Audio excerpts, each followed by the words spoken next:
Nós estamos aqui numa conversa, doutor Eduardo, fique em paz, que aqui é um bate-papo. Esse nosso documentário que é contemplado pela Lei Paulo Gustavo aqui de Miguel Calmon, tem recurso, né, da Lei Paulo Gustavo, do governo federal e do governo da Bahia. Então a gente tem uma linha que vem lá de cima, né, do governo federal, um fomento de emergência e que nós estamos agora em processo de execução. Nós vamos fazer um documentário, doutor, sobre o legado dos prefeitos de Miguel Calmon. Nós não vamos falar da vida do prefeito, né? Nós vamos falar sobre os feitos que os prefeitos realizaram na cidade, nessa cidade centenária.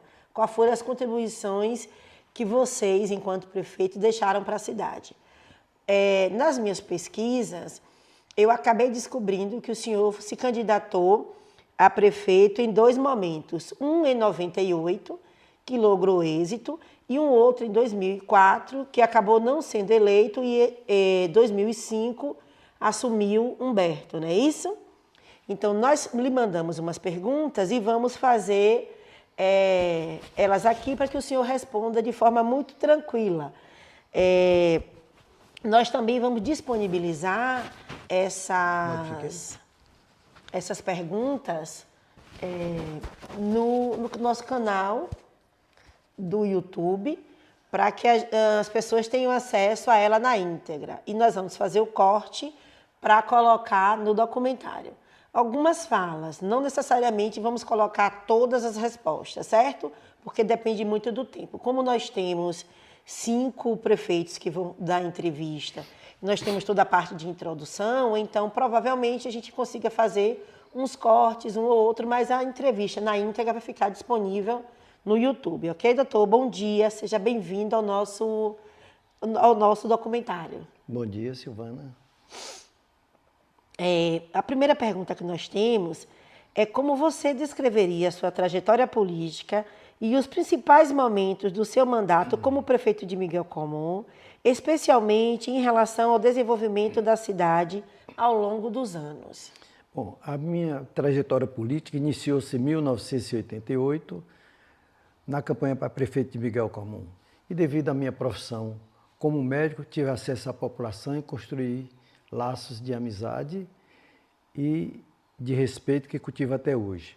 Por isso eu continuo ativo na política, não diretamente, mas continuo ativo na política, por acreditar também em projetos que possam contribuir para o desenvolvimento de Miguel Calmon.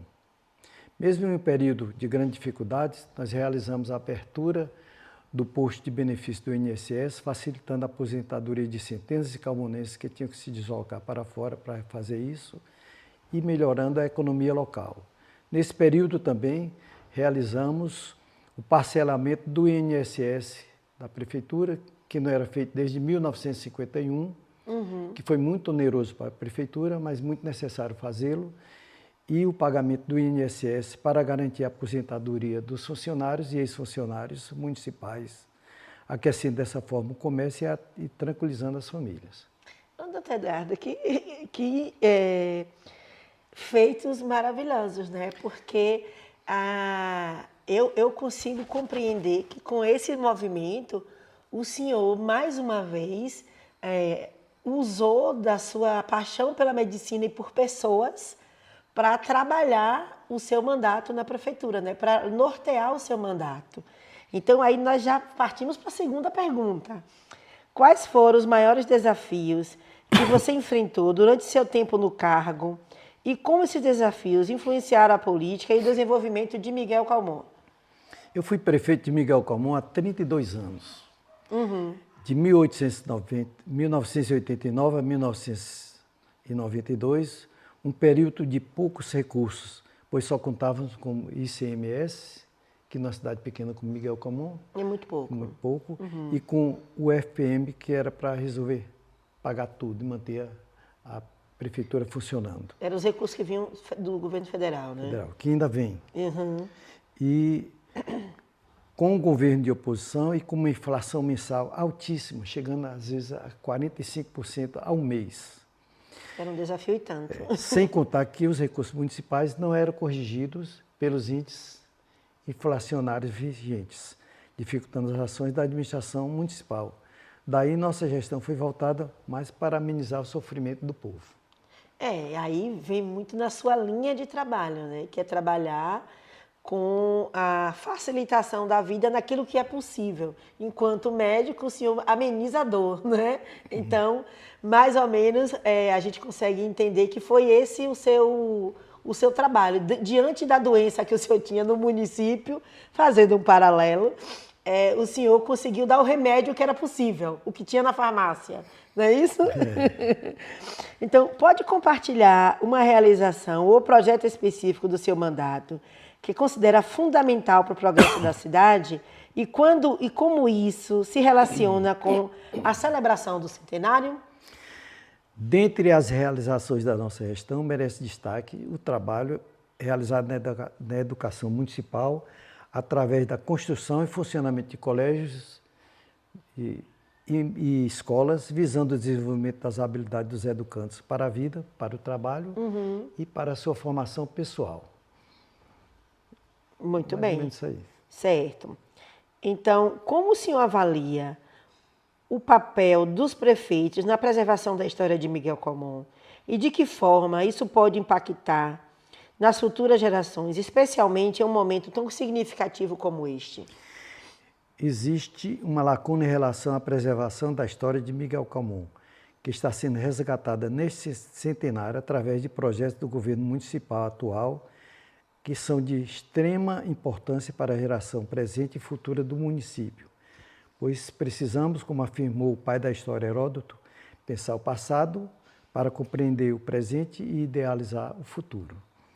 Acredito que esses projetos terão continuidade e serão ampliados nas futuras gestões municipais. Sim, existem leis e agora tem a PENAB, que é uma realização do governo federal, que a cidade que cumprir todos os requisitos, e nós já estamos habilitados, receberá 5 parcelas de, se eu não me engano, entre 207 e 210 mil reais anuais, de acordo com as arrecadações, né? Eles têm lá a forma de calcular, mas esse ano nós recebemos, se eu não me engano, 207 mil reais para ser aplicado em projetos que serão realizados no município e quase todos eles voltado para essa questão de preservação de memória, de incentivo à cultura local. Então, além de outras frentes que tem na esfera estadual e na esfera federal, nós temos realmente algumas possibilidades. E, além disso, o gestor, né, para comemorar, o gestor atual, para comemorar os 100 anos da cidade, ele abriu uma série de projetos e está com uma casa de memória que também é objeto de estudo da minha pesquisa. Eu cheguei aqui em Miguel Comum para fazer a pesquisa, um centro de memória de Miguel Comum. Quando eu me mudei para cá em 2022, mudei com esse objetivo de estudar e de trabalhar questões referentes a um centro de memória, porque essa é uma inquietação minha, de como é que a cidade vai fazer 100 anos. Eu estudo preservação de patrimônio material e imaterial e não vou fazer nenhum tipo de contribuição. Então, eu fiz um artigo junto com 2 outras colegas da Faculdade de Arquivologia e Ciência da Informação da UFBA, referente a essas questões todas, né? E de lá para cá, como eu costumo dizer, eu venho futucando bastante o gestor para que ele tenha iniciativas nesse sentido de preservação da memória.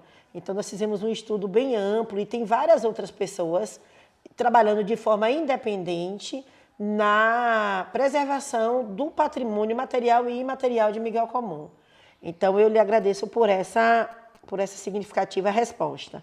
Vamos para a última pergunta, para a gente fechar aqui a sua participação como prefeito eleito em 88 e que exerceu atividade de 89 a 92, um mandato de muitos desafios, né, doutor Eduardo? Quais são as suas expectativas para o futuro de Miguel Comum, considerando sua experiência como prefeito e a importância do centenário para a comunidade? As expectativas são promissoras no sentido de confiar em projetos inovadores que valorizem e preservem a história dos calmonenses e que impulsionem o progresso e o bem-estar dos nossos municípios. E como você falou, tem esses projetos novos que não existiam na minha época, não se falava nisso. Isso ajuda muito o gestor, se ele tiver interesse, tiver pessoas capacitadas com conhecimentos como você, que possam trazer esses parâmetros para que ele possa impulsionar, dar o aval e para fomentar esses trabalhos, né? trabalhos. Porque